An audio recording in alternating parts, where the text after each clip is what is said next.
Diga, pessoal, tudo bem? Começando mais um Pod Silo para lá de especial. Ele foi campeão como jogador, foi campeão como auxiliar técnico, foi campeão como treinador também. Deu uma viajada agora, estava trabalhando fora do país, onde já tinha atuado como atleta, como técnico ele foi dessa vez. É um prazer enorme receber, eu posso chamar de amigo, que a bola me deu, o querido Paulo Turra. Tudo bem, Turra? Tudo bem, Nivaldo? Prazer em estar aqui a primeira vez no teu podcast aqui. Fico muito feliz pelo convite.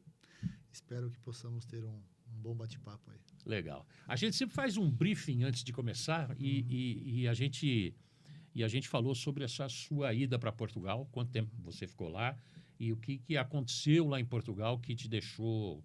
Bom, o termo você vai dizer, mas o que aconteceu em Portugal nesses 40 dias aproximadamente que você trabalhou à frente de um time que você...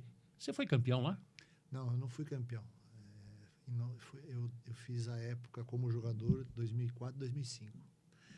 Essa equipe, o Vitória de Guimarães, que é uma equipe super tradicional lá de Portugal, nesse ano que eu joguei, da época 2004, 2005, eles estavam há 12 anos sem participarem das competições europeias.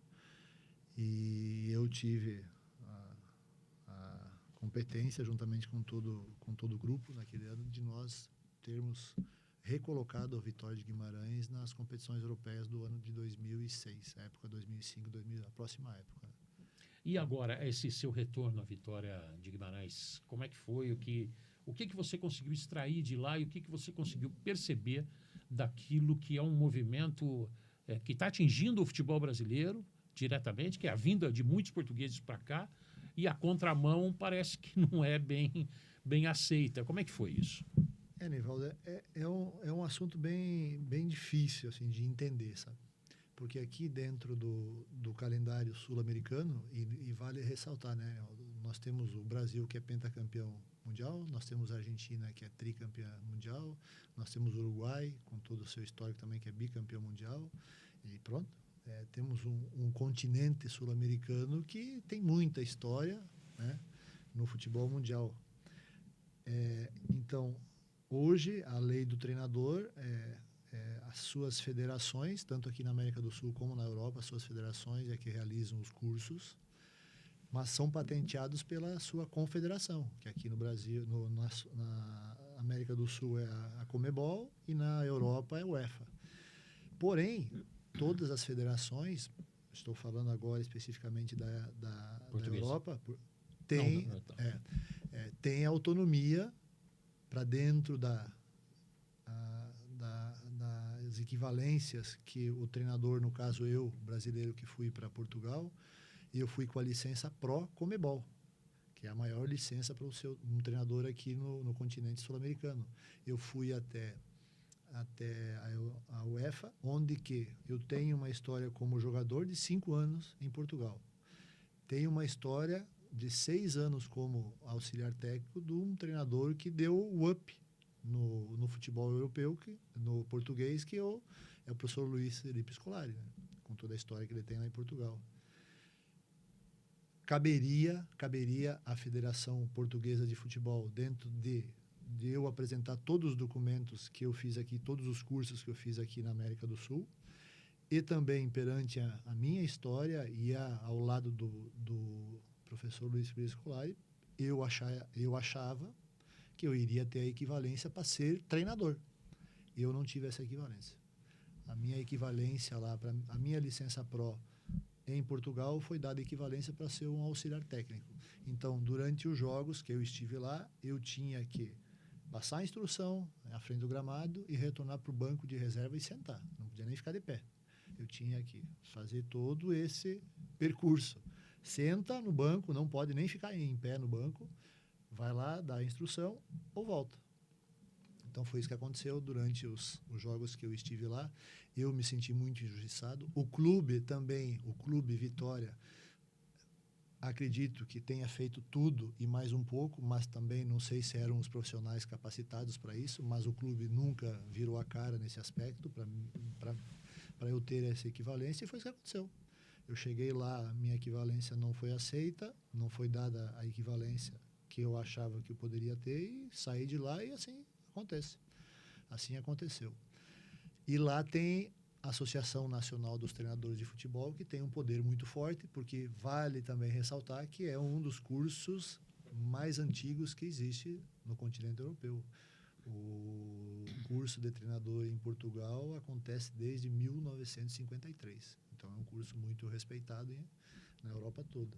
Mas eu acho que há um bom senso, até porque os profissionais que vêm de Portugal para o Brasil são todos muito bem recebidos, eu também fui, mas as equivalências são dadas, né? Eles vêm com a licença Pro, UEFA de lá, e aqui é dada a licença para eles serem treinadores, a licença Pro Conmebol, para poder trabalhar no Brasil como treinador principal.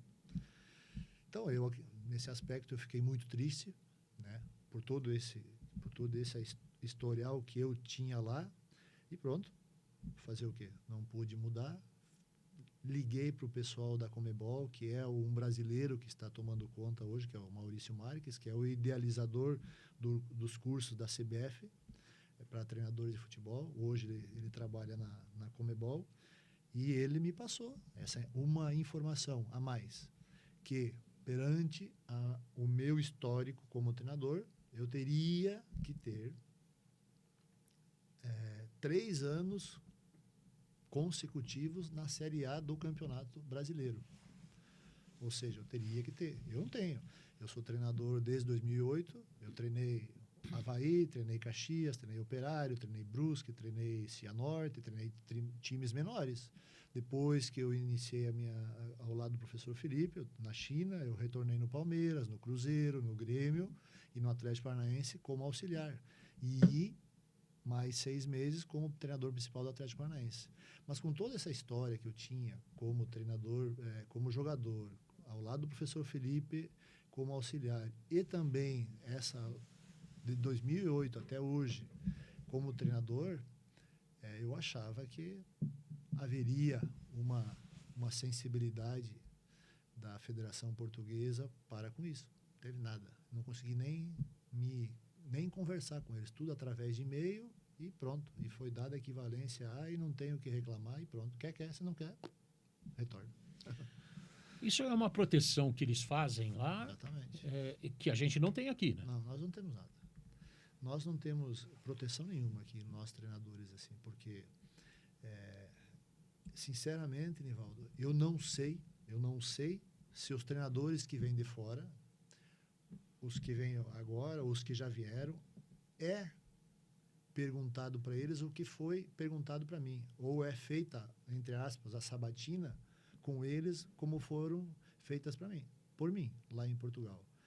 Lógico que todos esses treinadores, eu acredito que eles devem ter licenças, UEFA Pro, ou no caso, os argentinos que vêm para cá, os uruguaios, devem ter licença Pro Conmebol.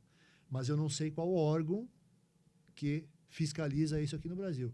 Se é a CBF, entidade, ou se é a CBF Academy, que é o órgão que a CBF tem, que ministra os cursos desde 2018, 17 ou 18, que foi criada a CBF Academy. Então, assim, eu não sei. E nenhum profissional da minha área também tenho certeza que não sabe se nós temos esse controle com os profissionais que vêm de fora para trabalhar aqui. Como é que muda isso? Se mudar a cultura, aí eu não falo só, Nivaldo, eu não falo só especificamente de futebol, mas se mudar a cultura do brasileiro. Nós somos, isso eu falo para os meus amigos e eu peço a tua permissão, nós somos eternamente colonizados. Para o Brasil ser um dia, ou ter a mentalidade de colônia, de que tu consiga chegar num local e montar a tua ideia, montar o teu projeto, e é isso que eu quero, eu não acredito muito que nós vamos ter culto se nós não tivermos uma evolução cultural. Tudo que é de fora é sempre melhor do que aqui de dentro. Tudo. Então, assim, isso não se retrata apenas no futebol. Isso é questão cultural, questão de mentalidade e questão de orgulho orgulho de nós sermos brasileiros. Então, assim, não sei quando que isso vai acontecer. Tomara que seja enquanto eu esteja aqui na Terra. Mas a gente fica triste porque os cursos, Anivaldo, eu fiz esses cursos. Eu fiz o primeiro curso foi em 2016, licença A, e 17. 15 e 16 a licença A, 17 e 18 a licença Pro, CBF. Essas 4 licenças que eu fiz na CBF Academy me deram a equivalência para ter a licença Pro Comebol. Ponto. Em tese, poderia trabalhar em qualquer lugar do mundo. Os valores que eu Desembolsou. e não, eu estou falando eu, né? Mas que todos os profissionais que fizeram comigo e continuam fazendo hoje e fizeram, né? Eu faço parte de um dos primeiros grupos de treinadores que fizeram esses cursos. Fica em torno de R$60 mil. Em torno de 60, não é pouca coisa? Não é pouca coisa. Então, assim, para nós, um time, um país que somos pentacampeões mundial, que detínhamos até então, mas eu acho que ainda nós somos o país do futebol, simplesmente o país do melhor jogador do mundo, nós somos simplesmente no outro lado do oceano. A gente tem, eu acredito que a gente é discriminado, né? Eu acho que isso aí não pode acontecer. Porém, existe essa cláusula, mas se tiver 3 anos como treinador da Série A, mas e aí? Então, assim, agora nós somos sozinhos. Nós, treinadores, nós não temos uma associação como eles têm lá, uma Associação Nacional dos Treinadores de Futebol, que foi essa associação que, em 2 jogos, me multou em €8.500 e €9.000 por eu não ter o comportamento devido à minha equivalência como auxiliar técnico que eu tinha, que foi me dada lá em Portugal. Então, assim, eu podia ser o treinador durante a semana, dar minhas táticas, tudo, mas durante os 90 minutos do jogo, eu era auxiliar técnico, sentado no banco, passa a instrução, volta para o banco, passa a instrução, volta para o banco, passa a instrução. Foi assim. E essa Associação Nacional dos Treinadores de Futebol emitiu 2 processos, 2 multas, enviou para a Liga Portuguesa de Futebol e automaticamente a Liga Portuguesa de Futebol autuou o clube. Eu não paguei. Não fui eu que paguei essas 2 multas, foi o clube. Mas não pode ser assim, né? Não pode ser assim. Porque inviabiliza um trabalho. Há um confronto, de entendimento e há um confronto totalmente de um país para o outro. Então, eu fiquei muito triste. Falei isso e externei publicamente lá, mas não foi me dada muita margem, né? Até para eu me externar sobre isso, porque se protege, né?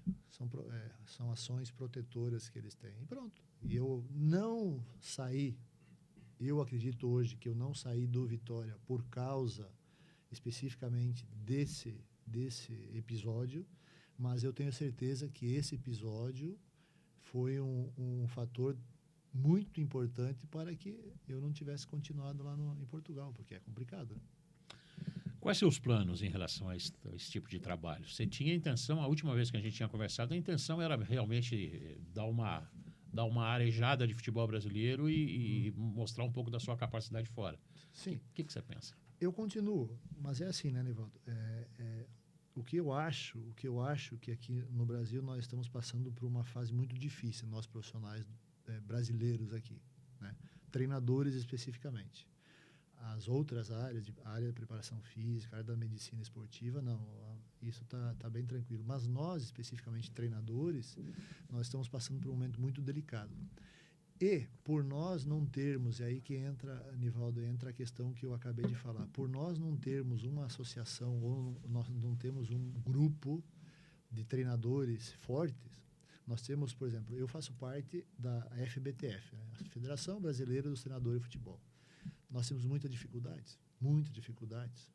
Primeiro, para nos representar, fazermos nos representar. Segundo, para nos unirmos. Aí que entra a questão cultural, né? Para nos unirmos e criarmos uma entidade forte, onde que essa entidade possa realmente ter força para defender seus federados, no caso nós, treinadores, mas nós não temos. Essa entidade foi criada em 2013 por Luiz Felipe Scolari, Muricy Ramalho, Leão, todos esses treinadores grandes, de nomes, né? Que no futebol brasileiro tinha naquela época e pronto, e tem até hoje com eles aí. Mas não foi dado passos à frente, bem pelo contrário, ficou estacionado. Então, temos um grupo agora de treinadores que fazem parte da FBTF, mas não é nada Sem força. sem força. Não somos respeitados. Então, assim, sinceramente, eu faço muita força no grupo que nós temos de WhatsApp, nós conversamos bastante sobre isso, mas nós nos sentimos muito minimizados, né? Nós não temos voz. Não temos voz porque, aquilo que eu falei, culturalmente, a nossa classe, ainda mais hoje, não é respeitada, por um motivo ou por outro, não é respeitada, e nós não temos como condições de nos bancarmos, simplesmente. Nós temos um grupo de WhatsApp que seriam 200 e poucos profissionais. Desses 200 e poucos profissionais, pouquíssimos contribuem com mensalidades para bancar os custos da FBTF. Então, assim, para tu ver a dificuldade, né, o Nivaldo, que existe, e aí cultural, de uma classe onde que todos os grandes treinadores que o Brasil já teve e vai continuar tendo, a gente tem dificuldade de formarmos uma federação, né? E sermos respeitados, termos voz, de chegar contigo e o presidente da nossa federação, que hoje é o Wagner Mancini, poder falar em nome dos seus federados, né? De chegar num outro órgão de imprensa e também falar, de fazer uma coletiva e explicar o motivo. Nós não temos esse poder. Por quê? Não sei. Falta de vontade da minha parte, te garanto que não. Falta vontade de meia dúzia, entre aspas, aí, de outros colegas meus, também não. O problema é que a gente não consegue. E aí, quem que nos defende? Ou deveria? Ou deveria defender? Que seria a nossa CBF Academy. Também não.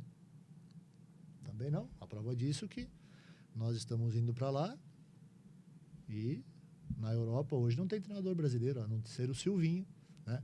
Mas ele tem a licença Pro, é o UEFA que ele fez quando ele estava no Barcelona ainda. Então, assim, a gente fica sem piso, sem aonde pisar. Então, assim, a gente fica muito refém. Estamos passando por um momento muito difícil da nossa categoria, né? Da nossa classe de treinadores, Nivaldo. Com todos, tu imagina, eu vou dar um exemplo. A Argentina, que hoje é a atual campeã do mundo e da Copa América, o último título, antes de 2002, foi em 86, Mundial. A partir daí, quantos títulos a Argentina teve? Inclusive de Copa América, acho que teve 3 ou 4 Copa América, acredito que teve. Tu vai ver na Argentina quantos treinadores estrangeiros tem na Argentina hoje. Quantos treinadores brasileiros na história do futebol sul-americano foram trabalhar na Argentina hoje. Então, assim, não estou falando que eles não podem vir, mas tem que ter ida e volta. O caminho tem que ter ida e volta. Não é só de ida. Entendeu? Tem que ter de ida e volta. Então, assim, eu acho que a gente, como classe, a gente tem muita dificuldade de, como eu falei anteriormente, de nos unirmos, para termos uma voz mais forte. E aí nós temos muita culpa nisso também, né? Muita culpa cultural. Mas é isso. Infelizmente, após o 2014, principalmente após 2014, nós caímos numa ribanceira, a nossa classe caiu numa ribanceira e tem poucos, mas fortes, que estão fazendo muita coisa para poder poder retornar, mas não temos ainda a força suficiente para a gente poder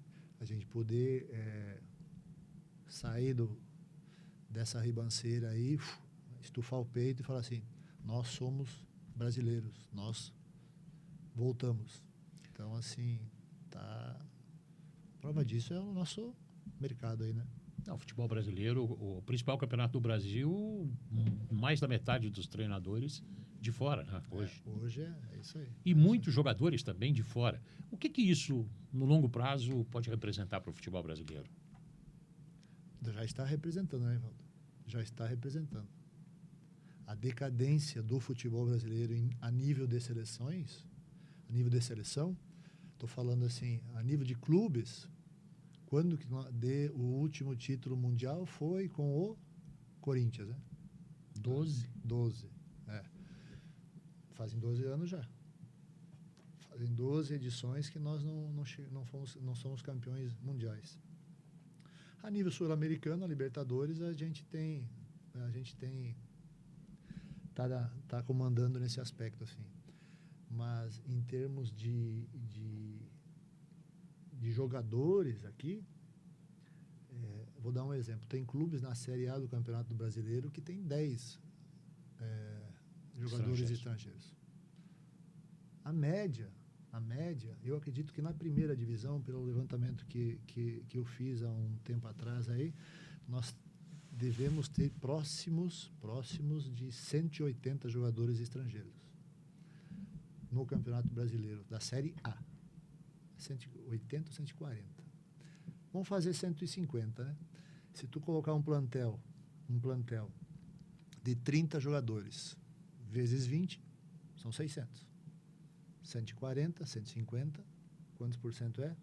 E nós estamos falando de um país que é considerado o país do futebol, um país de 240 milhões de habitantes. Vale a reflexão. Por que o nosso futebol, há tanto tempo, não é visto como o número 1. E eu falo assim, eu tenho orgulho de estar, mesmo lá fora, quando eu vou em outros lugares, e agora especificamente que eu estive em Portugal, eu falava para eles, nós somos o Brasil, nós somos o país do futebol. Eles já não acreditam mais, eles não acham mais isso. Não acham? Não acho. Não acho mais isso, não. Com certeza absoluta.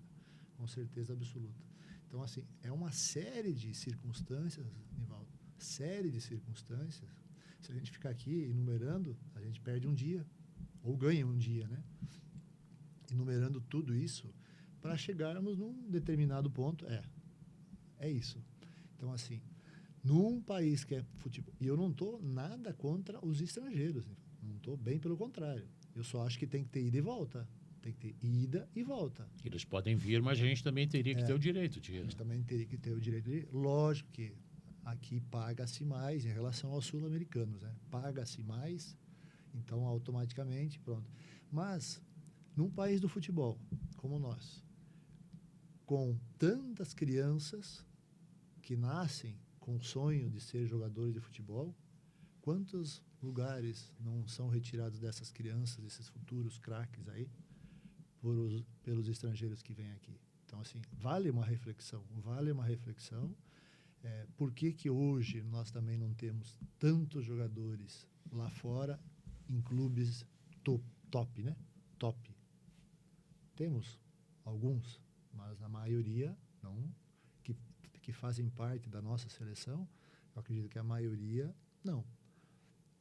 Vale uma reflexão. Isso aí, para que a gente possa resgatar um pouquinho do nosso futebol, em todos os aspectos. Não tenha dúvida. Você citou a ribanceira depois do 2014. O peso daquele 7-1, você acha? Com certeza. Não tenho dúvida nenhuma em afirmar isso.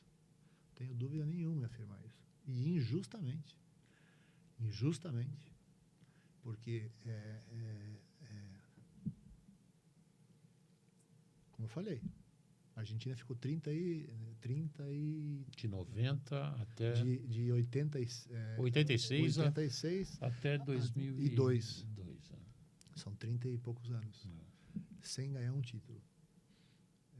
Veja quantos os treinadores, os profissionais da área técnica na Argentina foram aniquilados.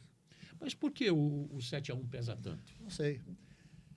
Se fosse ao contrário, eu acredito que se fosse ao contrário, não teria essa valorização tanta como a desvalorização. Se nós tivéssemos 7-1 ganhado, 7-1, eu acredito que nós não teríamos mais treinadores lá fora, nós não seríamos mais valorizados aqui. Eu acredito que não. É um peso, e aí entra aquilo que eu falei da questão de colônia e colonizados e colonizadores. Entendeu? A síndrome de vira-lata. Síndrome de vira-lata. Síndrome de vira-lata. Eu falo isso muito com os meus amigos. Síndrome de vira-lata. Culturalmente, infelizmente, e não é todo mundo, né? Mas infelizmente é a síndrome de vira-lata. Tudo que é de fora é melhor. Tudo que vem de fora é melhor. O que tem aqui a gente nunca valoriza, a gente não tem orgulho. A gente não tem orgulho. Pouquíssimas exceções. Pouquíssimas exceções. Motivo de chacota, motivo de meme, que agora está na moda aí as digitais, motivo disso, motivo daquilo. Então, assim, estamos ok. Eu penso assim, tenho muito orgulho de ser brasileiro, muito orgulho de ser brasileiro, tenho muito orgulho do nosso futebol, tenho muito orgulho em falar que eu fui, por 6 anos, auxiliar técnico de um dos maiores treinadores do mundo, que é brasileiro, o professor Luiz Felipe Scolari. Tenho muito orgulho de falar que o Brasil foi pentacampeão mundial e o seu penta foi conquistado com 7 jogos e 7 vitórias. Tenho muito orgulho em defender, em falar em defender que nós tivemos Zico, Sócrates, Falcão, Pelé, Carlos Alberto Torres, Ronaldinhos, Rivaldos, Carecas, tantos craques que a gente não consegue nem dimensionar. Que esses craques têm que ser referência para os jogadores que aqui nascem no futebol brasileiro, que aqui são filhos do Brasil, para essas crianças. Não tem que ser jogador inglês, jogador espanhol, jogador italiano, jogador argentino, não tem que ser referência para nós. Quem tem que ser referência para nós são os brasileiros, que são muito bons e são muito melhores que os caras de fora. Os caras de fora, o futebol de outros países tem seu valor? Tem, mas que eles valorizem lá, sejam valorizados lá. Mas nós aqui temos que ter referências. As nossas referências nós temos e não são poucas. Estou falando de jogador e estou falando também de treinador. E daqui um pouco eu falo até na tua área, de jornalista. Não precisa ir lá na CNN, lá na BBC, buscar uma referência. Nós temos referência aqui no Brasil. Nós temos que pensar assim. E nós, pensando automaticamente, nós estamos traduzindo o que é verdade. Nós não estamos sonhando não. Nós não estamos nos iludindo com isso. E nós não estamos. Ou vem dizer que Ronaldos, não vem dizer que Zicos, não vem dizer que Cafus, Roberto Carlos, Tafarés, Marcos, todos esses caras que foram campeões, e não só Millers e tantos outros, não podem ser referência para essa juventude, para essas crianças que vão até o CT e querem. Eles têm que ser referência. Não pode ser o Harry Kane, lá da Inglaterra, que ontem foi o 6º final que ele fez com a Inglaterra, não ganhou, mas ele é ídolo de muitos aqui no Brasil. Não tem que ser o Messi ídolo aqui no Brasil. O Messi é bom jogador, é craque.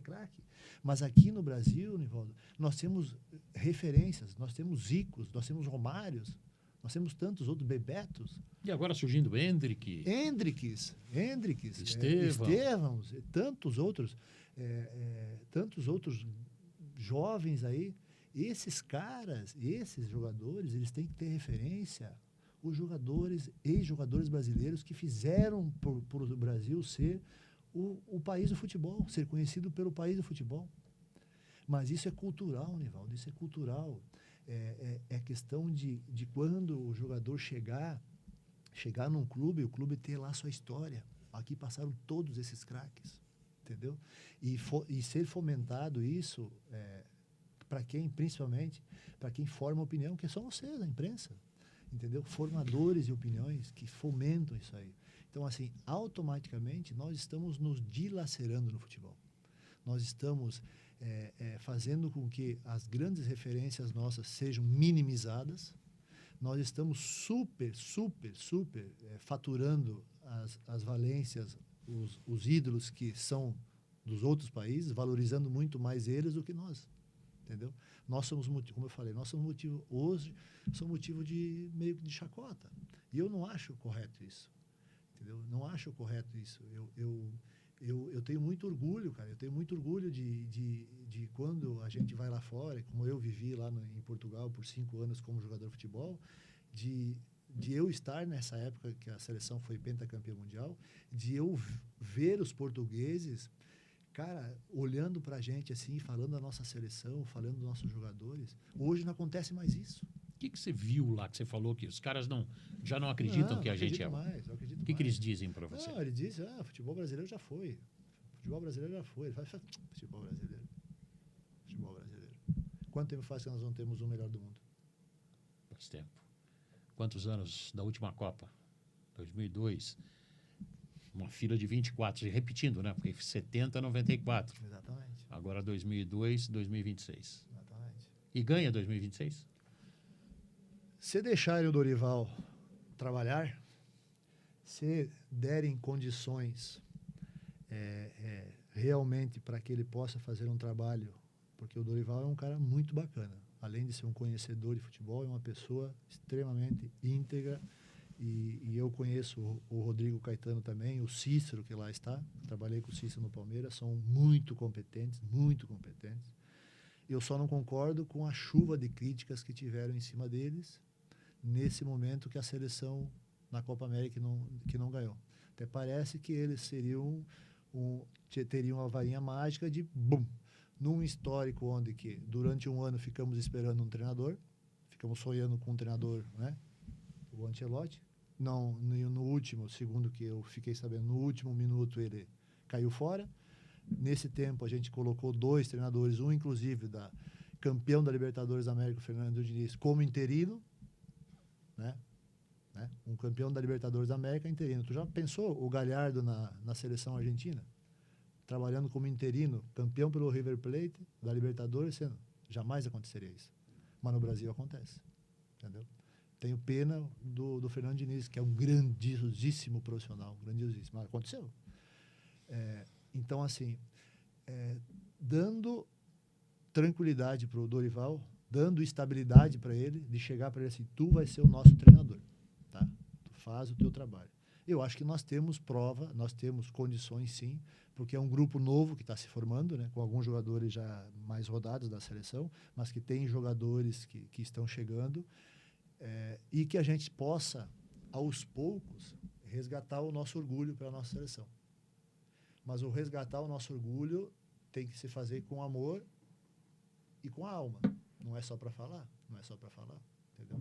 Então, assim, hoje a gente vê aí fora, nas conversas que a gente tem, que a seleção brasileira hoje não atrai mais nem os próprios brasileiros. Infelizmente, é verdade. Mas por quê? Por que é isso? Só porque não estão jogando bem, só porque não ganha nada, não sei o quê. Volta a falar. Volta a falar. Os castelhanos, nossos vizinhos, ficaram mais de 30 anos sem ganhar uma Copa. Onde que eles tiveram, durante desses 30 anos, eles tiveram por 15 anos, eles tiveram durante 10 anos o melhor jogador do mundo, Messi. Então, eles estão aí. Foram campeões ontem. Então, acho que nós temos que ter mais orgulho de nós. Nós temos que ser mais orgulho de ser brasileiro e, automaticamente, nós temos que ter mais confiança. A autoestima nossa tem que ser muito mais elevada, Nildo. Muito mais elevada. Muito mais elevada. Tudo que é do outro lado, tudo que vem de fora, é tudo melhor que o nosso. Tudo melhor que o nosso. Tudo melhor que o nosso. Automaticamente, tu menospreza o que tu tem aqui dentro. E não pode ser assim. Eu acho até que psicologicamente você já vai derrubado.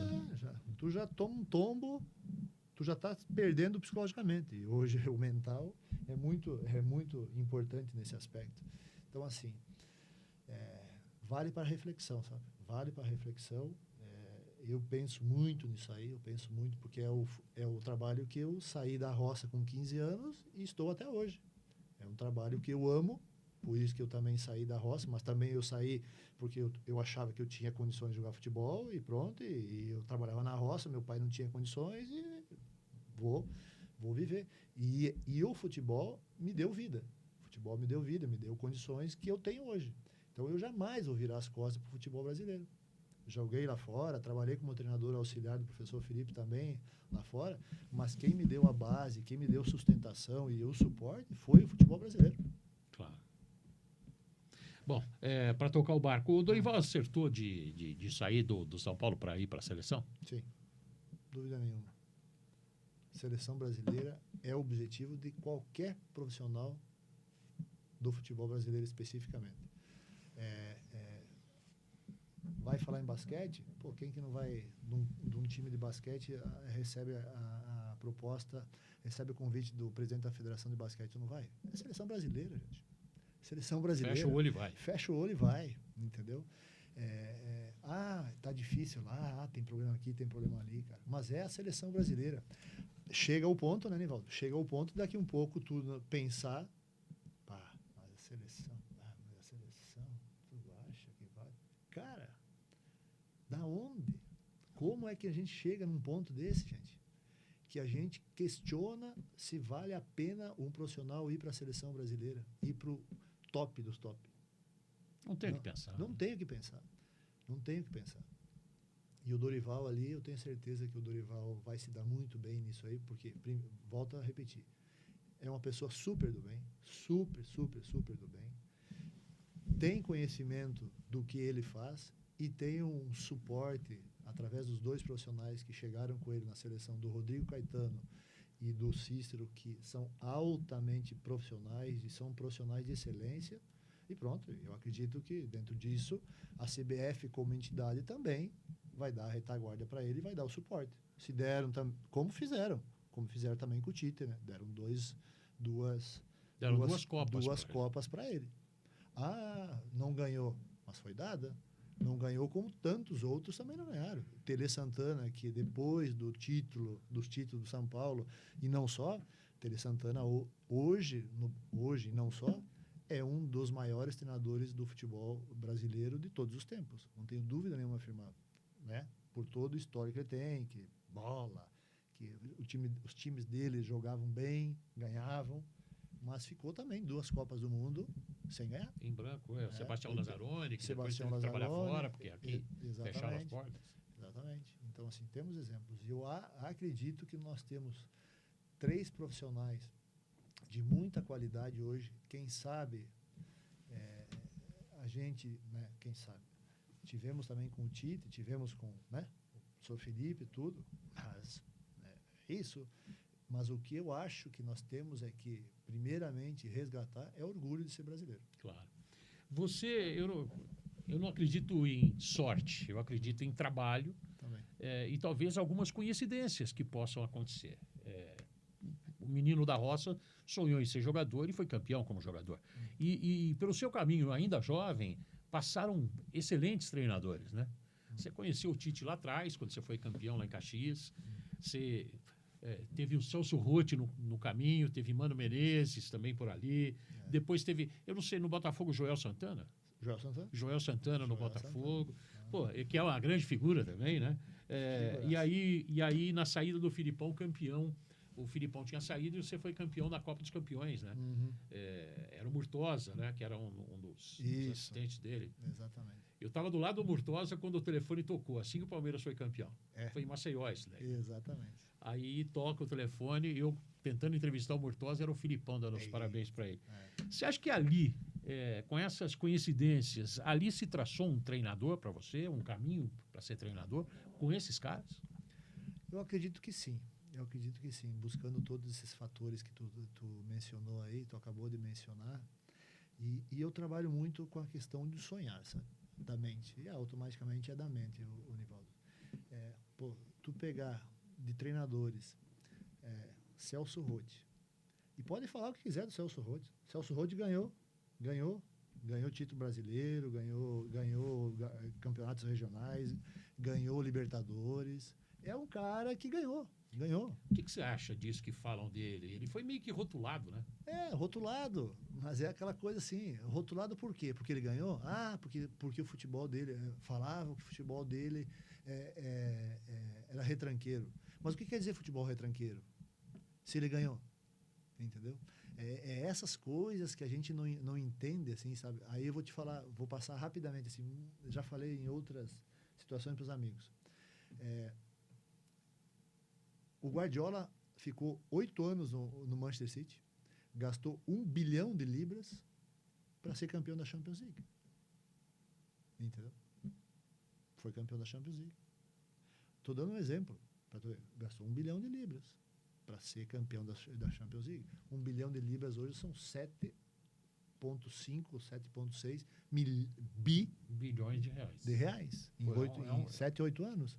É mais que uma Mega Sena acumulada. Será que o Celso Roth, com todo esse valor, também não ganhava né? Entendeu? Ele ganhou Libertadores, ele ganhou, pronto. Então, assim, é típico do brasileiro.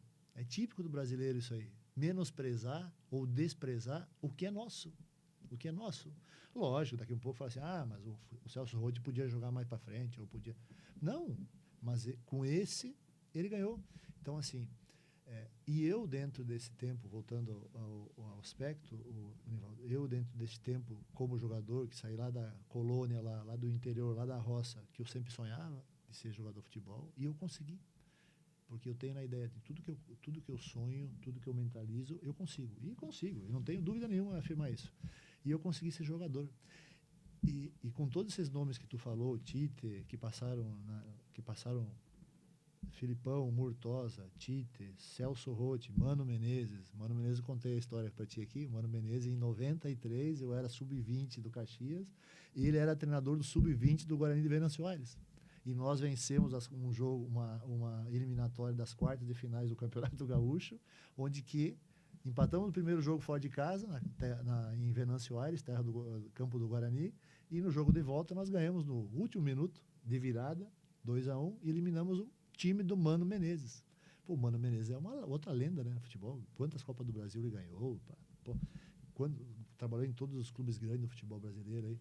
Então, assim, todos esses caras passaram no meu trajeto, assim, ou diretamente ou indiretamente. Tite, fomos campeões gaúcho com o Caxias em 2000.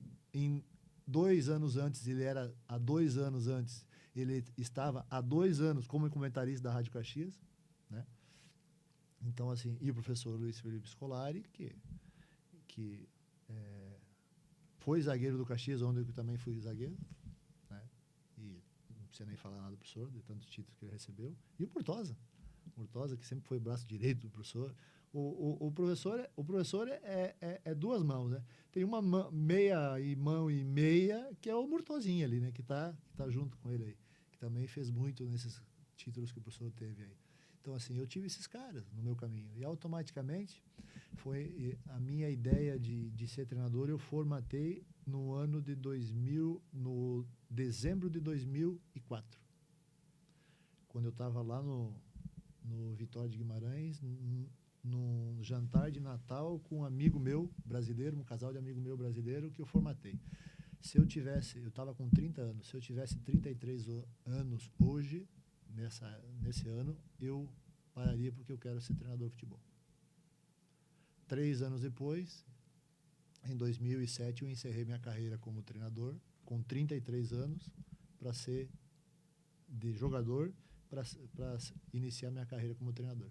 Legal. E o Tite, e o Filipão? Como é que foi esse... Como é que você virou auxiliar do Filipão? Como é que foi essa convivência com o Filipão? Quando é que pintou essa oportunidade? Quando você conheceu essa figuraça? Eu conheci o professor Felipe em 1996. Ele era treinador do Grêmio. E o professor Ademir dos Reis, que foi meu treinador no Caxias nesse ano de 93, que nós somos campeões gaúchos juniores. É um cara espetacular. Foi auxiliar do professor Felipe na Arábia Saudita, na primeira passagem que o professor teve lá, e única, né, na Arábia. Me levou até o hotel do Grêmio lá em Caxias do Sul, que ia jogar com o Juventude no outro dia, no domingo, e eu conheci o professor Felipe ali. pronto, conheci, fiquei todo emocionado lá. Pô, Felipão era campeão tinha sido campeão da Libertadores com o Grêmio, campeão brasileiro com o Grêmio ali também. E eu conheci ele a partir de 96. Em 99, no ano 2000, o Murtosa, que fazia o papel de observador também na época do Palmeiras, ele indicou meu nome para o Felipão automaticamente, depois do nosso título com o Caxias, para me levar para o Palmeiras, porque o Palmeiras estava se desfazendo da Parmalat, sabe? Então, assim, o bom e barato o Palmeiras passou naquela época lá. Então, eu fui contratado, depois do título com o Caxias, eu fui contratado por indicação do Murtosa, o Felipão prontamente aprovou, e eu cheguei. Mas eu nem conversei com o professor, porque no dia que eu cheguei, nesse dia o professor já tinha algumas conversas, recebeu a proposta do Cruzeiro, e o professor foi para o Cruzeiro. E o Murtosa ficou ali para trabalhar com nós naquela Copa dos Campeões, onde nós somos campeões. Aí, em 2002, em outubro de 2002, pós-título mundial com a seleção brasileira, o professor Felipe e o Murtosa foram contratados pela seleção portuguesa.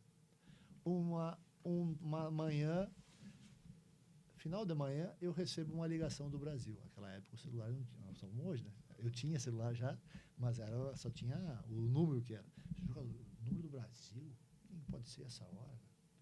Mas era. Alô? Ei, Paulo, como é que tá? Eu disse, essa voz não é estranha. É o Murtosa! O Murtosa.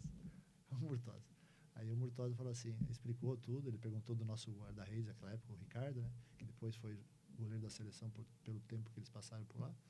E ele falou que eles estavam indo tinham assinado o contrato com a seleção portuguesa. Fiquei muito feliz. E a partir daí a gente encurtou os laços. Sempre lá, quando eles iam jogar próximo ao Porto lá, a gente se encontrava e pronto, ficamos. E aí sempre mantivemos contato, sempre contatos.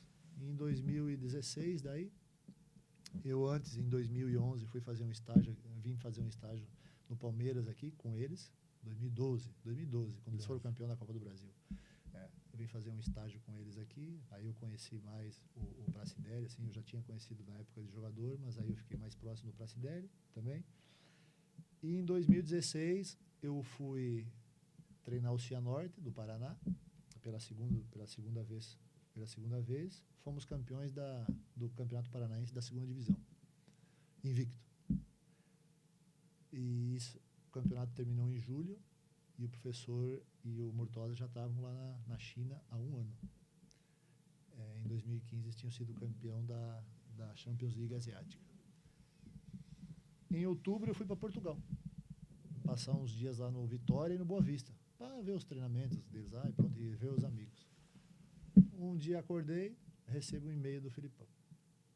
Quando eu vi, e-mail do professor Felipe. E aí ele estava me convidando para eu ir trabalhar com ele na China. Tu quer vir aqui trabalhar com ele? Já me passou o número dos valores lá, tudo. Mas na hora. Eu falei assim, na hora. Respondi rapidinho. Professor, na hora. Ele, não fala nada com o teu clube lá, com o Cianorte.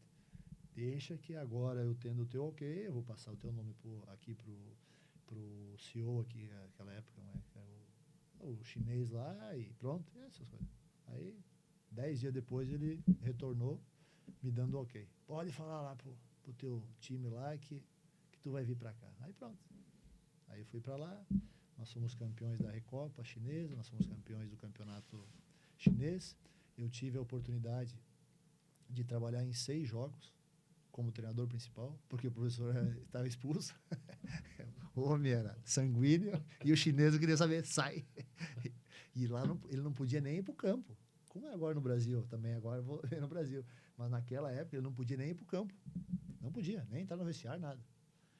E aí, pronto. E aí o Murtosa, né, que era o auxiliar direto dele, foi o Murtosa que, no primeiro jogo que eu assumi como treinador para o jogo, que foi contra o Xangai SIP, que era o time do Hulk, lá do Oscar, né? O Murtosa que falou, tu que vai trabalhar. Eu não, eu vou ficar ali do teu lado, só te criticando, só dando corneta, sentadinho no banco. Aí pronto. Ganhou esse jogo? Ganhamos 3-2. Oh, que bacana. Como é que foram esses anos com o Filipão, cara? Foram muito bons, muito bons, muito bons. Eu falo assim para meus amigos, o cara é uma lenda, literalmente. E eu tenho muito orgulho, Nivaldo, tenho muito orgulho de ter trabalhado ao lado dele, ao lado do Murtosa, ao lado do Pracidelli, que é outra lenda. Ele é uma figuraça, é uma gente boa também. É uma lenda, tem uma história enorme no futebol brasileiro. Então, assim, eu tenho muito orgulho. Tenho certeza que eu acrescentei muito para eles, né, como comissão técnica, eu jovem ainda, né, com ideias, né. Naquele caso, como ele me falou assim, estou te trazendo aqui para a China porque tu é um treinador jovem, com ideias novas, que sabe mexer na tecnologia, essas coisas assim, tu vai nos acrescentar bastante, com certeza. E foi isso que aconteceu, sabe? Foi isso que aconteceu. E ele, Nivaldo, em setembro de 2017, ele me chamou dentro do campo, o professor Felipe, e falou assim, como é que tu tá achando? Tu tá gostando? Pô, espetacular. Ele falou assim, o meu planejamento é trabalhar mais 5 ou 6 anos como treinador. E eu quero que tu continue comigo como auxiliar. Após isso, eu quero virar manager e eu vou indicar o teu nome como treinador principal. Foi isso que aconteceu. Fez exatamente isso. Exatamente isso. 2017, setembro. Em 2022, em outubro de 2022, quando nós garantimos a nossa vaga para a final da Libertadores, no Atlético Paranaense, daí, ele e o Carlão me chamaram. Ó, lembra que eu te falei? O professor Felipe falou. Em 2017, lá na China, eles falaram especificamente, né? Eu lembro. É isso que vai acontecer. Vou fazer a final da Libertadores, agora nós vamos fazer a final da Libertadores, a final do Brasileirão, nós vamos ter que ou ganhar a Libertadores ou chegar entre os 6 do Brasileirão para nós garantirmos a Libertadores no ano que vem, para o Atlético conquistar. E a partir do ano que vem eu vou indicar o teu nome, o Petralha, para ser o treinador principal, que eu vou me retirar, vou virar diretor, como havíamos combinado. E foi isso que aconteceu. Ele indicou meu nome para o Petralha aceitou. Nós não ganhamos a Libertadores, mas conquistamos a vaga para a Libertadores do próximo ano com o 6º lugar no Brasileirão. E aí pronto. E aí em 2023 eu retornei como treinador principal, com ele como auxiliar. E você se surpreendeu com a saída dele depois para o Atlético? Não só eu, todo mundo. Porque ninguém sabia. Estávamos almoçando, né, Nivaldo? Estávamos almoçando e ele foi para a sala dele, eu também fui para a minha, daqui um pouco ele me chamou, foi lá e ele me comunicou. Me fez o convite se eu queria voltar a trabalhar como auxiliar dele no Atlético Mineiro. Eu falei que não. Professor, nós temos 3 competições e dessas 3, e nós estamos bem nas 3, né? Principalmente na Libertadores, que era o objetivo principal. Uma dessas 3 nós vamos ganhar. Tenho certeza disso. Ele falou assim, concordo contigo. Apertou a mão, me deu um abraço e nós ficamos conversando. E foi isso. E aí depois eu fui desligado, né? Que todo mundo já sabe, eu fui desligado pelo clube. De quem foi a culpa desse desligamento? Do meu desligamento? Não sei, Nivaldo. Não sei se dá para cravar, esse é culpado, por isso, por aquilo. Não sei.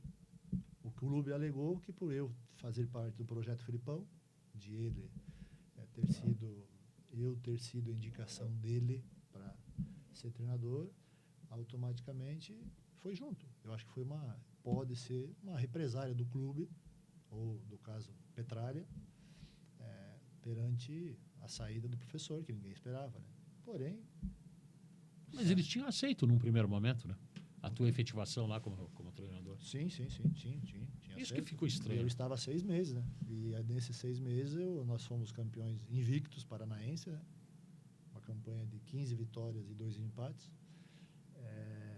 Na Copa do Brasil nós estávamos classificados para as quartas de finais, onde que nas oitavas havíamos eliminado o Botafogo, que era o líder do Campeonato Brasileiro, com 13 pontos na frente do segundo colocado.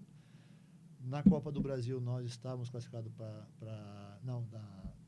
na Libertadores nós estávamos já classificados com antecedência no grupo da morte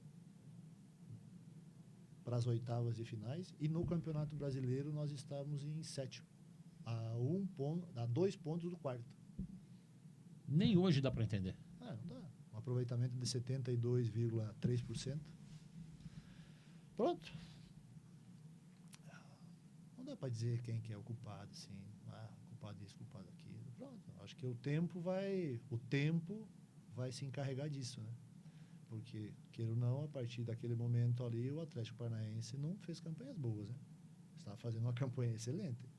A partir daquele momento, o Atlético fez. Pronto. O Felipão foi para o Atlético, aí fez uma excelente campanha, vice-campeão brasileiro, que foi, tudo. Eu fui para o Santos, né? Onde que eu fiz poucos jogos, aí depois para o Vitória, e hoje estou parado, né? Estou aqui esperando uma oportunidade dentro do que eu penso que eu mereça e que seja um trabalho interessante para mim. Pronto. Mas o que eu sempre falei, né, Nivaldo? O que eu sempre falei, eu sou muito grato ao Atlético, que aceitou o professor Felipe, a ideia do professor Felipe, a indicação do professor Felipe, o Petralha, o presidente, e ao professor Felipe, eu não tenho, que depois de eu ter trabalhado com o professor Felipe, Anivaldo, eu fiquei mais conhecido do que eu era, né? Claro. E vale ressaltar, nesse tempo que eu estive com o professor Felipe, eu recebi 4 propostas de clubes brasileiros e chineses para eu voltar a trabalhar. E eu prontamente, porque eu havia combinado com o professor e eu sempre tinha aquela ideia, o professor vai manter aquilo que ele me falou. Quando eu estive no Palmeiras, eu recebi uma proposta de um time da China para ir. Eu comuniquei o professor, falei com eles, não, tu não vai, não, eu só estou comunicando o senhor. E depois eu comuniquei também para ele mais 3 equipes do Brasil, de primeira divisão, nessas passagens que nós tivemos, uma para o Palmeiras, depois pelo Cruzeiro e o Grêmio, que também recebi. Eu sempre fui fiel àquilo que nós havíamos combinado. E não só porque nós combinamos, porque o professor ter numa comissão técnica de um cara que ganhou, até o momento, 33 títulos, né? Na China não era menos, era 30, 31. O cara te convidar, eu, mero, né, mortal, iniciante, lá no Cianorte, da segunda divisão do Paranaense, e tu recebeu um convite do Felipão, que está trabalhando na China, e tinha sido campeão lá na China, e, pô, então ele deu vida para mim, assim, ele deu um up na minha carreira que, pô, e eu tenho muito orgulho de falar isso para todo mundo. E, pô, o cara é fenomenal, fenomenal. Turra, tem gente que fala que ele, na época de Palmeiras, nessa última passagem, ele ficava resolvendo os problemas de elenco, essa coisa de gestão, e você era o cara que treinava o time no campo. Esse ano que vocês foram campeões brasileiros. Tinha um pouco disso? Um pouco tinha. Ele, o professor, sempre foi... Quando ele me convidou para eu ir trabalhar com ele, era um dos motivos também para isso, né? Ele, na verdade, mais uma vez, ele fez uma escola, né, no futebol, né? Porque a partir desse momento, Nivaldo, se tu lembrar bem, e quem está nos assistindo, a liberdade que ele me dava, não só nos trabalhos, junto com o Pracidelli, né? Não só nos trabalhos, mas também durante os jogos, que eu era um auxiliar ativo ali, que eu ia sempre lá falar com ele, o Pracidelli ficava lá em cima me dando, né, algumas informações e pronto, eu ia lá, passava para ele e uma série de coisas que, se tu vai buscar antes desse momento aí, pouquíssimos auxiliares, ou quem sabe, arrisco-me a dizer, não me lembro quem, ou qual, que tenha tido liberdade com o treinador para fazer o trabalho que eu fazia durante os jogos. E a partir desse momento, quantos auxiliares passaram a fazer isso, né? Porque o jogo é muito complexo, e a gente está ali embaixo, ali, sabe? Então, uma opinião a mais, como do Carlão lá de cima e a minha, é importante para o treinador. Claro. Então, assim, a partir desse momento, quantos auxiliares, quantas comissões técnicas que não passaram também para fazer esse comportamento durante os jogos. E durante os treinamentos, sim, durante os treinamentos ele me dava liberdade. Isso foi desde o Palmeiras, né? Palmeiras especificamente, porque na China tinha o Murtosa, sabe? Que ele era o segundo e pronto, e eu respeitava muito. Eu só intercedia quando eu era chamado, literalmente, né? Porque uma parceria deles. A partir do Palmeiras, que o Murtosa, infelizmente, por doença, não pôde estar, ficou eu e o Carlão. Então, assim, sempre foi assim. eu fazia o planejamento da semana de treinamentos, tenha jogo no meio da semana, com o jogo no meio da semana ou não, o jogo semana inteira, eu passava para ele dava o aval. Ou ele me chamava, não, Paulo, vamos mudar isso aqui, vamos acrescentar isso, vamos tirar isso. Mas era sempre assim, até 2022 no Atlético. Sempre foi assim, sempre foi assim. Como é que era trabalhar com um homem-bomba? Felipe Melo, Michel Bastos, Guerra, você pegou a turma, uma turma valente. O Felipe Melo, especificamente, assim, é um cara espetacular. Ele é bomba para fora, assim, sabe? Mas internamente, assim, ele é um cara espetacular. Um cara extremamente de grupo, um cara líder positivo e que compra literalmente a briga, entre aspas, né, do grupo. É um cara que defende, é um cara que se expressa, tem uma personalidade bastante forte. Sou muito amigo dele hoje, inclusive quando eu estive no Rio de Janeiro em fevereiro, março, que eu fiz uma imersão lá com a minha comissão técnica lá por 4 dias. Eu fui jantar com ele, a família dele, eu e a minha esposa fomos jantar com a família dele no restaurante. Então é um cara espetacular, que eu admiro muito ele como profissional e como pessoa. E ele quer ser treinador também, ele está se preparando para isso, sabe? Ele quer ser treinador? Vai ser treinador. Então, assim... E hoje, Nivaldo... Você acha que ele dá certo como treinador? Dá. Ele tem uma visão boa, né? Tem uma visão muito boa, muito boa. Mas tem que segurar o pitbull ali, né? Não, mas ele segura. Ô, Nivaldo, eu, quando jogador, eu era muito parecido com ele. Se eu um dia vou te enviar, eu uma vez num jogo em 1995, Série C do Campeonato Brasileiro, eu no Caxias, jogamos contra o Joinville em Joinville. Aquele mata-mata lá naquela época, né? A Série C era só jogo de mata-mata. Eu dei uma voador no Bandeirinha. E hoje eu sou treinador, sabe? Então, assim, a gente, com o tempo, assim, a gente é muito sanguíneo. Eu sou sanguíneo, ele também é sanguíneo, o professor Felipe é sanguíneo, entendeu? Então, assim, mas a gente vai evoluindo também, né? A gente vai amadurecendo mais, uma série de coisas, assim. Então, eu acredito especificamente como o Felipe Melo, ele não vai, como aconteceu lá no Penharol, lá, lembra aquele jogo lá que ele saiu brigando com os caras lá? Não vai fazer isso. Ele sabe das responsabilidades, amadureceu, evoluiu e pronto. Passou, agora eu sou treinador, eu tenho que ser o exemplo, tenho que ser a referência. Você contrataria ele, você, um Petralha da vida? Eu contrataria, não tenho dúvida nenhuma em afirmar. Eu contrataria o Felipe Melo para ser, por exemplo, o Turra, eu quero iniciar, eu tenho minha comissão técnica, estou muito satisfeito com a minha comissão técnica. Porém, se existisse essa possibilidade, Turra, Felipe Melo está lá, tu quer ele? Eu gostaria. Porque eu sei que é um cara que vai acrescentar bastante, é um cara que entende muito de futebol, mas muito de futebol, tem uma muito boa gestão também e conhece. Pô, o cara é mais um, né? Aquela coisa. De vez em quando ele deu uns pontapés, essas coisas assim, sabe? Mas aí, e o Gattuso? O Gattuso na Itália lá. Imagina esse, quantos que não deu? Ele tá lá, tá treinando agora, ele tá num time, acho que eu vi, ele tá num time do leste europeu lá. Tá num clube, mas treinou lá, treinou Napoli, treinou grandes clubes. E o Gattuso era o Gattuso. Era o Gattuso, entendeu?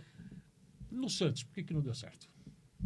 Santos não é desculpa, longe disso, bem pelo contrário. No Santos, na gestão, eu não dei certo e mais 12 treinadores não deram certo. Não, eu sei. Eu era mais um. Eu fui simplesmente mais um que tive 39 dias de trabalho, 6 jogos pelo Brasileiro, mais um pela Sul-Americana. Mas esse da Sul-Americana o clube já estava eliminado. Desses jogos, perante toda a complexidade que o Santos exigia, estou falando só dos meus 39 dias. Perante toda a complexidade que o Santos exigia, onde que, na minha gestão, foram contratados Dodô, lateral esquerdo, Basso, quarto zagueiro, Gianluca, médio, Nonato, médio, e Julio Furti, centroavante. Esses 5 jogadores foram contratados. Chegaram, vindo de pré-temporada de fora, e jogaram comigo Um jogou 2, outro jogou 3. O Nonato nem jogou. Chegou na sexta, no sábado nós empatamos com o Atlético Paranaense, no domingo o presidente me demitiu. Eu tive alguns fatores. E é bom para o pessoal saber isso aí, porque, primeiro que eu tive muito orgulho de trabalhar no Santos do Pelé. Espetacular. Eu, nesse tempo que eu passei pelo Santos, o Santos estava numa situação muito difícil, não podia jogar com a sua torcida, porque havia perdido o mando de campo, então todos os jogos que eu fiz em casa foram de portões fechados. Os clubes que nós pegamos, eu iniciei contra o Goiás, ganhamos o jogo, 4-3. Depois pegamos o Cuiabá, lá em Cuiabá. E o Cuiabá fez a melhor campanha da história nesse Campeonato Brasileiro. Perdemos o jogo, acho que 2-0, 3-0. Depois nós pegamos o São Paulo fora. Que o São Paulo depois foi campeão da Copa do Brasil, né? Isso. Qual que foi outro jogo que nós fizemos em casa? Depois o Botafogo em casa. Sábado ganhando do jogo 2-0 até os 45 minutos do segundo tempo. E empatamos o jogo nos descontos, o Botafogo empatou com nós. Coincidências. Aí depois nós tivemos mais um jogo contra o Fluminense, foi campeão da Libertadores, perdemos 1-0 no Maracanã e fechamos com o Atlético Paranaense, que era meu ex-clube, que empatamos 1-1 nesse aspecto. Então, assim, olha os times que eu enfrentei numa sequência de 39 dias, onde que, dentro dessa minha gestão, trouxemos 5 jogadores que foram muito importantes para o Santos, são jogadores. E olha os clubes que nós enfrentamos, que eu enfrentei. O campeão da Libertadores, o campeão da Copa do Brasil, que fez a melhor campanha da sua história na Série A, o Cuiabá. É isso. E o ex-clube, o Atlético Paranaense. Te surpreendeu a saída? Me surpreendeu da maneira que fui comunicado. Empatamos no domingo, no sábado à tarde com o Atlético Paranaense, e no domingo pela manhã o presidente me chamou na sala dele me comunicando que o teu trabalho está evoluindo, a gente sabe disso, mas infelizmente a pressão nas redes sociais está sendo muito alta. Estava ele juntamente com mais os 3 conselhos lá deles, que são os conselheiros. É um grupo de 4, 5 lá. Pronto. Simplesmente falou isso. Me deu outras explicações que não vem ao caso e acabou. Eu fui muito questionado publicamente, inclusive, por causa do Soteldo, e eu falo que sempre quando eu cheguei lá, o Soteldo era para ser dispensado na minha chegada. E eu falei assim, não, eu quero conversar com o Soteldo. Eu conheço o Soteldo, tinha acompanhado ele na anterior passagem, conversei com o Soteldo, ok. Por uma semana o Soteldo cometeu 3 atos de indisciplina que não condiz com um jogador de futebol.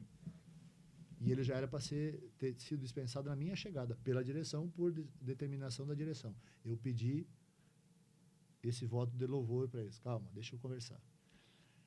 E aí, quando o Soteldo cometeu esses 3 atos, e vale lembrar que o Soteldo, nessa passagem pelo Santos que ele teve antes da minha chegada, né?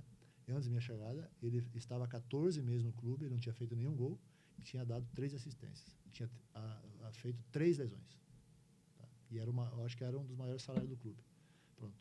Eu comuniquei ao presidente, o presidente tomou a atitude depois e falou assim, então o Soteldo a partir de hoje está afastado. Eu falei assim, o senhor é o presidente, o senhor é que manda. Ponto. Eu estou comunicando para o senhor. Eu não sou dono do clube. Né? E foi isso que aconteceu. Também ficou marcado essa minha passagem pelo Santos. Inclusive, até hoje, alguns detalhes assim, das redes sociais, eles me marcam lá. O Tu afastou o Soteldo. Tá bom. Então, foram todas umas circunstâncias que pesaram para a minha saída. Porém, no final, muitos jogadores me mandaram mensagem, 3 ou 4 jogadores, influentes lá dentro do grupo, me mandaram mensagem, eles tinham certeza se eu ficasse, porque o ambiente que tinha no Santos, naquele momento da minha saída, era muito bom. Era muito bom, mas muito, muito, muito, muito, muito bom. Eu cheguei lá, Nivaldo, eu organizei a área da análise de desempenho, eu organizei a área do departamento médico, conversei com todos os setores, com a área da nutrição, que é a Alessandra, que trabalhou comigo no Palmeiras, que eu conhecia. Conversei com a área da assessoria de imprensa também. Estava tudo alinhado. A área da fisiologia, tudo alinhado. Agora, em 39 dias, né? Vou fazer o quê? Agora, segundo o que o presidente falou, tá bom, acabei saindo. E a prova disso que depois o Marcelo pegou, mas não deu. Contrataram, mas... Não, Marcelo não. O Aguirre foi. Sim, foi o Aguirre. Que ninguém fala o Aguirre, né? Parece que o Aguirre não passou lá, mas o Aguirre foi um treinador com uma história já, né? Já tinha trabalhado no Santos, acho, não sei. E depois o Marcelo, não conseguiram. E antes, vale ressaltar que nesse tempo, e eu na minha última entrevista após o jogo do Atlético Paranaense, eu falei, vocês estão me questionando? Eu não sou o único treinador que não está dando certo aqui. E os outros que passaram? Nos últimos 3 anos, o Santos está lutando tanto no Paulista como no Brasileiro, na segunda parte da tabela, para não cair. E terminou caindo depois. Terminou caindo. Então, assim, e cria-se um ambiente, e cria-se uma ideia que eu, no universo de 38 jogos, eu fiz 6 e pronto. Só fala-se nisso, do Soteldo, que eliminou, que afastou o Soteldo e pronto. E foi por isso que o Santos caiu. Por favor, né, Miró? Por favor. Por isso que nós também estamos num país que faz algum tempo que a gente não ganha nada, né? Mas tudo bem. Isso te atrapalhou? Não me atrapalhou. Acho que treinar um clube como o Santos nunca atrapalha, né? Não, a saída. Eu digo do jeito que foi. E tudo isso que falam até hoje. Eu acho que sim. Eu acho que sinceramente, eu acho que é uma tremenda baboseira. Uma tremenda baboseira. Uma tremenda baboseira. Os caras acreditar uma queda de um clube como o Santos por um afastamento de um jogador e por um treinador que de 38 jogos fez 6. Entendeu? E dentro desses 38 jogos aí, desses 6 jogos que eu fiz, eu te passei algumas coisas que eu tive que me envolver lá dentro, que não é a minha área, mas eu tive que me envolver porque o clube, naquele momento, não tinha profissionais para fazerem o que tinha que ser feito. Entendeu? E eu não vou lá só porque e a minha personalidade, o meu dia a dia, desde como jogador, eu sempre fui líder, sempre fui capitão. Então, assim, eu não vou chegar no Santos ou vou chegar no Cianorte, com todo respeito, e vou ver coisas erradas. E se eu não tenho profissionais lá capacitados para fazerem isso ou para mudarem, eu faço. Eu faço, porque eu sei que esses suportes que estão aí, no caso, como eu falei, da fisiologia, nutrição, os jogadores não almoçavam no clube. Num clube como o Santos, os jogadores não almoçavam. Entendeu? Após o treino, vambora. Não, tem que almoçar, porque o treino são intensos, os treinos são fortes, entendeu? Então, assim, conversei com todos, não exigi nada, nenhum dos setores, e foram todos muito receptivos comigo, todos. E estava tudo alinhado, mas para alinhar, isso aí não é no estalar de dedos. Claro. E pronto, e foi isso que aconteceu. Jogador derruba técnico? Hoje, não. Hoje eu acho que depende do quem tu tem no comando. De quem tu tem no comando. Mas se tu tem um comando forte, se tu tem um comando que está ciente do que tu está fazendo como treinador, que tu tem o dia a dia, que ele sabe o que está fazendo e que ele vê com os olhos dele, não precisa de outros para levarem até ele, o jogador não derruba técnico, não. Não tenho dúvida nenhuma, afirmar. O comando que eu estou falando, presidente. Se tu tem um presidente que está o dia a dia ali e que está ciente do que tu está fazendo, entende o que está fazendo, que é um cara de diálogo, que é um cara de vivência, o jogador não derruba técnico. Nem rede social, né, no caso. Se o muito menos rede social, né? Legal. Muito menos rede social. A gente está chegando à parte final. Eu queria, se você pudesse falar, você disse que sonha e mentaliza. Qual é o projeto? O que é que está mentalizando essa cabeça aí? Quando nessa vida de treinador que eu tenho, aconteceu um fato muito semelhante em 2015, quando eu saí do Caxias, meu ex-clube como jogador, e eu estava como treinador e acabei saindo do clube. E fiquei 9 meses parado, por opção minha, por opção minha.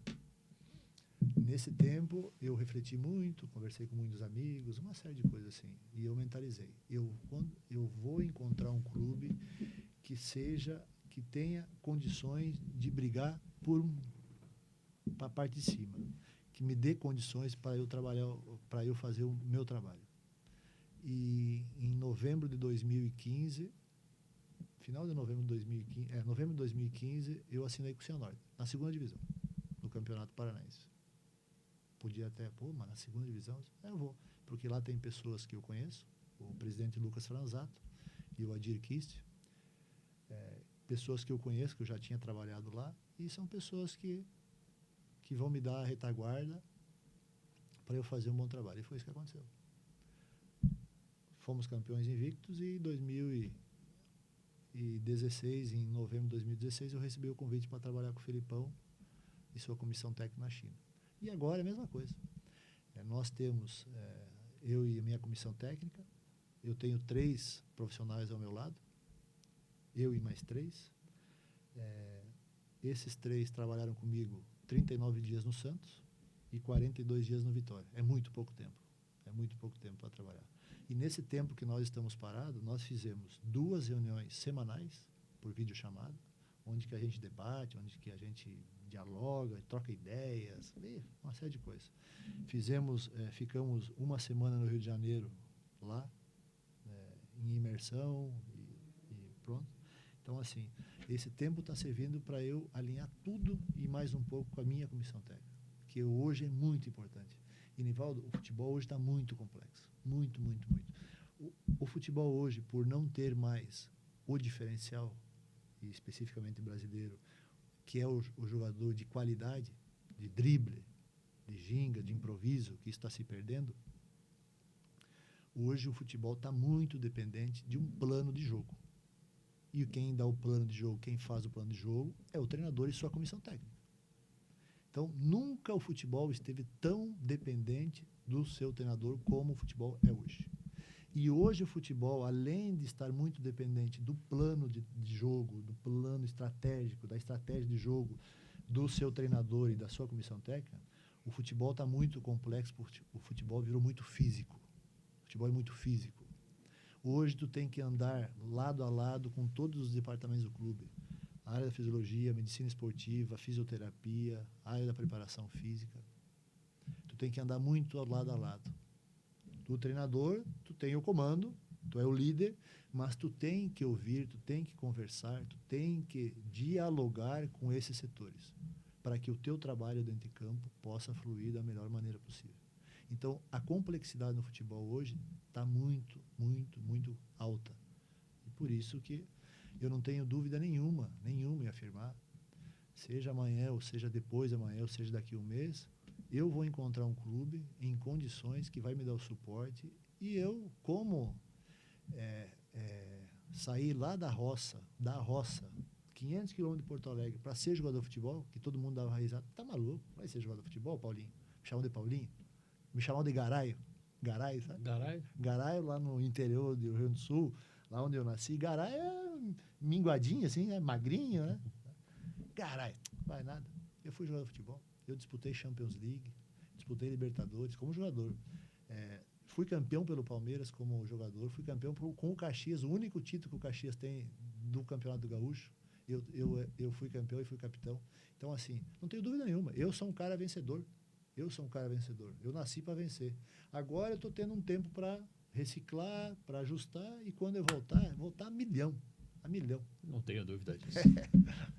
Coisas boas vão pintar. Obrigado. Amém, com certeza. Obrigado. Eu te agradeço. Foi um prazer enorme recebê-lo aqui. E, Nivaldo, como eu falei para um amigo meu há uns dias atrás, eu quero aqui deixar, tu é um cara dentro do futebol, eu te conheço há muito tempo. Tu fez uma entrevista comigo no Palmeiras em 2019, tu lembra? Em janeiro de 2019. Uma entrevista muito bacana, muito bacana. Mas eu te acompanho há muito tempo. Em 2019? Me lembro, sim, claro que eu me lembro. Lá dentro do CT lá. Sim, lembro. Mas eu te acompanho há muito tempo. E tu é um cara de muita integridade. Obrigado. De muito conhecimento e de imparcialidade. E isso não há nada que se compare a um profissional especificamente da tua área. E vale para todos, mas tu é um cara espetacular. Imagina. A recíproca é verdadeira, querido. Obrigado. Valeu. Obrigado. Paulo Turra, boa sorte para você. As coisas boas vão pintar. Amém. Valeu. Com certeza. Pessoal, a gente encerra nosso Podcilo aqui com o querido Paulo Turra, que logo vai estar brilhando no comando de algum grande time aí do futebol brasileiro, ou talvez até de fora do país, e vai voltar aqui no Podcilo, né? Com certeza. Legal. Até a próxima, pessoal. Valeu, tchau.